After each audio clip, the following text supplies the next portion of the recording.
बच्चों, हम आज डीएवी के कक्षा 7 की पहली कविता बारहमासा पढ़ेंगे। बच्चों, बारहमासा क्या होता है? बारहमासा मतलब होता है 12 महीने।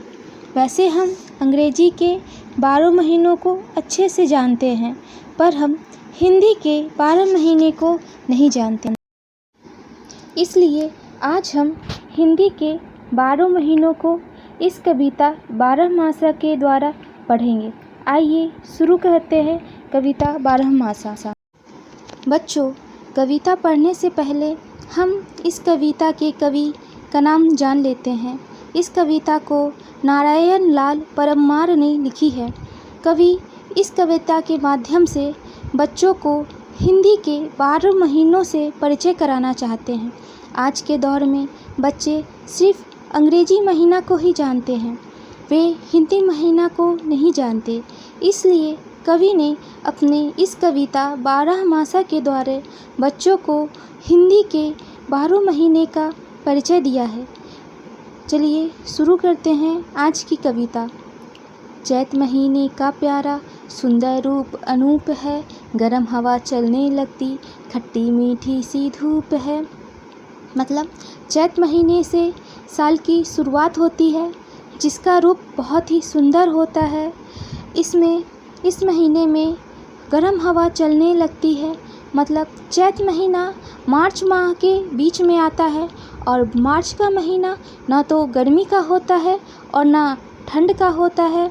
इसमें दोनों का मिश्रण होता है और मौसम बहुत ही अच्छा होता है। ना तो ज़्यादा गर्मी होती है, ना ज़्यादा ठंड होती है। इससे पहले फरवरी के महीने में ठंडी हवा चलती है, लेकिन जैसे ही चैत घुसता है तो ठंडी हवा का जगह गर्म हवा ले लेती है और गर्म हवा चलने लगती है। कवि कहते हैं कि इस समय की धूप खट्टी मीठी होती है। भला धूप भी खट्टी मीठी होती है? नहीं। कवि कहना चाहते हैं कि इस समय में ना ज़्यादा गर्म रहता है और ना ज़्यादा ठंडा। इसलिए धूप कभी हमें अच्छी लगती है तो कभी बुरी लगती है। बुरी का मतलब धूप में बहुत तेज़ होता है और हम उसे बर्दाश्त नहीं कर पाते। इसके बाद बैसाख का महीना आता है। आते ही बैसाख के छुट्टी हुई मदरसों की, गूंजने घर आंगन किलकारी से बच्चों की। मतलब जैसे ही दूसरे महीने बैसाख का आगमन होता है, मदरसों मतलब यहाँ कवि का मतलब स्कूल से है, सिर्फ मदरसों से नहीं। मदरसा मतलब उर्दू का स्कूल। मतलब मुस्लिम लोग जिस स्कूल में शिक्षा ग्रहण करते हैं उसे हम मदरसा कहते हैं।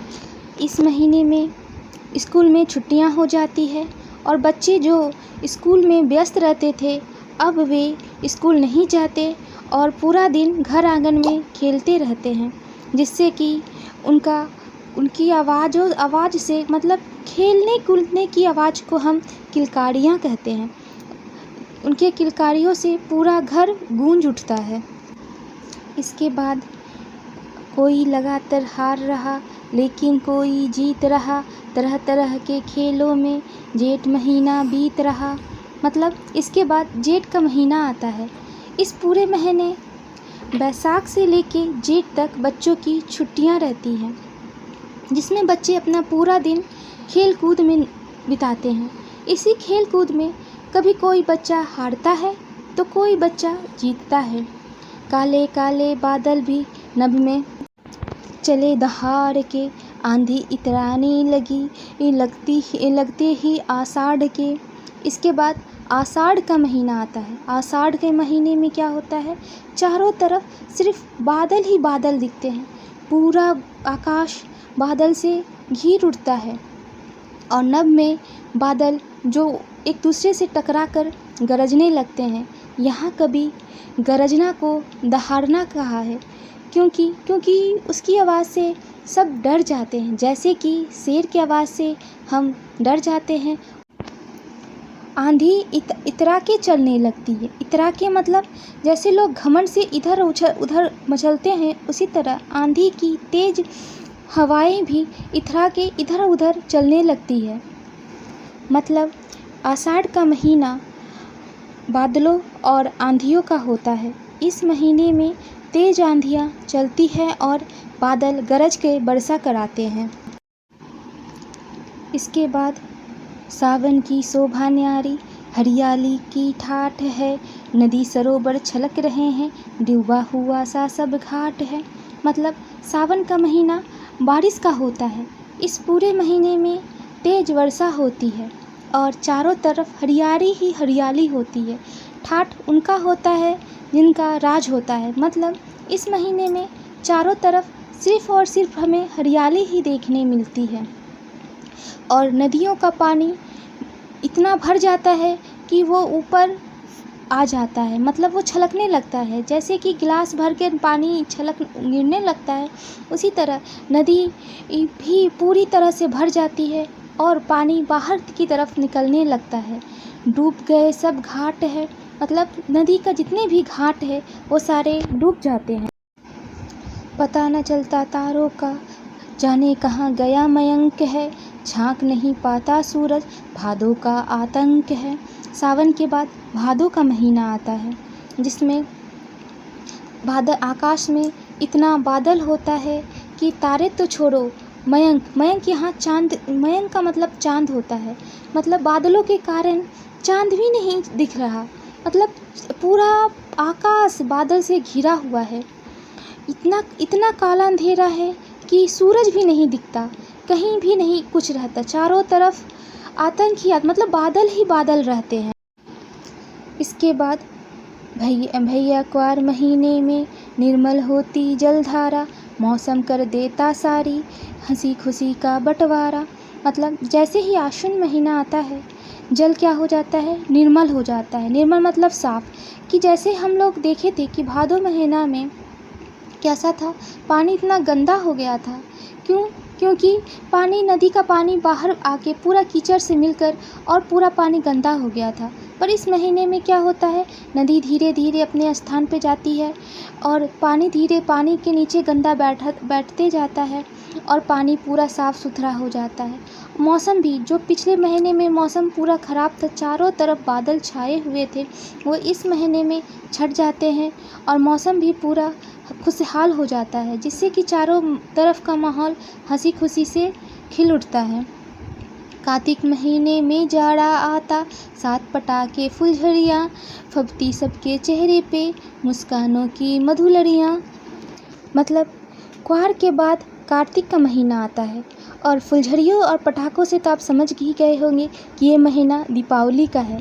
दीपावली महीने में हम क्या करते हैं, बहुत से पटाखे छोड़ते हैं और फुलझड़ियों को फहराते हैं, जिससे कि सारे बच्चे जितने भी लोग हैं सबके चेहरे पे एक नई मुस्कान सी दौड़ पड़ती है।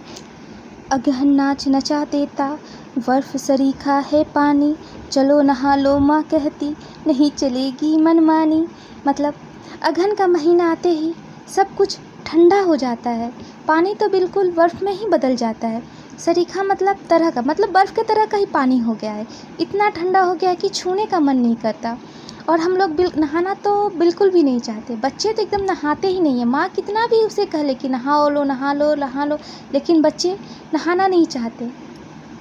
इसके बाद उड़ी पतंगे पौस में, बाजी लगती जोर से, गली मोहल्ले अटारियाँ भर जाते सब शोर से। मतलब जैसे ही पौष का महीना आता है क्या होता है, आकाश में हम लोग पतंग उड़ाने लगते हैं। मतलब इतनी ठंड होती है कि हम लोग पूरा दोपहर धूप के नीचे रहकर पतंग उड़ाते हैं, जिससे कि पूरे गली मोहल्ले और अटारियाँ मतलब छत में चारों तरफ खुशी का माहौल होता है।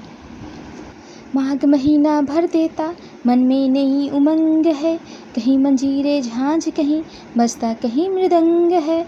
मतलब मंजीरे, झांझ, मृदंग, ये सारे क्या हैं, ये सारे हमारे भारत के वाद्य यंत्र हैं। वाद्य यंत्र मतलब बजाने का सामान, मतलब एक प्रकार का ये तीनों बाजा है जो कब बजता है, ये माघ महीने में लोग खुशी से बजाते हैं, क्योंकि उनकी फसलें कट चुकी होती है और वे इसका मज़ा गाना बजाकर उठाते हैं।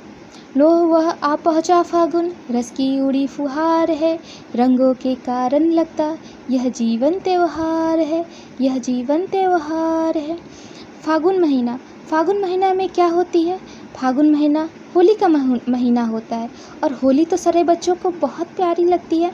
क्यों? क्योंकि बच्चे इसमें बहुत सारा रंग खेलते हैं, मिठाई खाते हैं, खिलाते हैं और सबको अबीर चढ़ाते हैं। इसीलिए जिसके कारण यह हमारा जीवन एक त्योहार जैसा लगने लगता है, क्योंकि चारों तरफ खुशियाँ ही खुशियाँ होती है। वैसे भी हमारा देश भारत त्योहारों का देश कहलाता है। यहाँ तो हमेशा ही त्यौहार होते हैं, सारे त्यौहार एक से बढ़कर एक हैं। इसलिए हमें अपने देश पर गर्व करना चाहिए। बच्चों, आपको मेरी ये कविता पसंद आई तो मेरे चैनल को सब्सक्राइब, शेयर और लाइक कर दो। Thank you.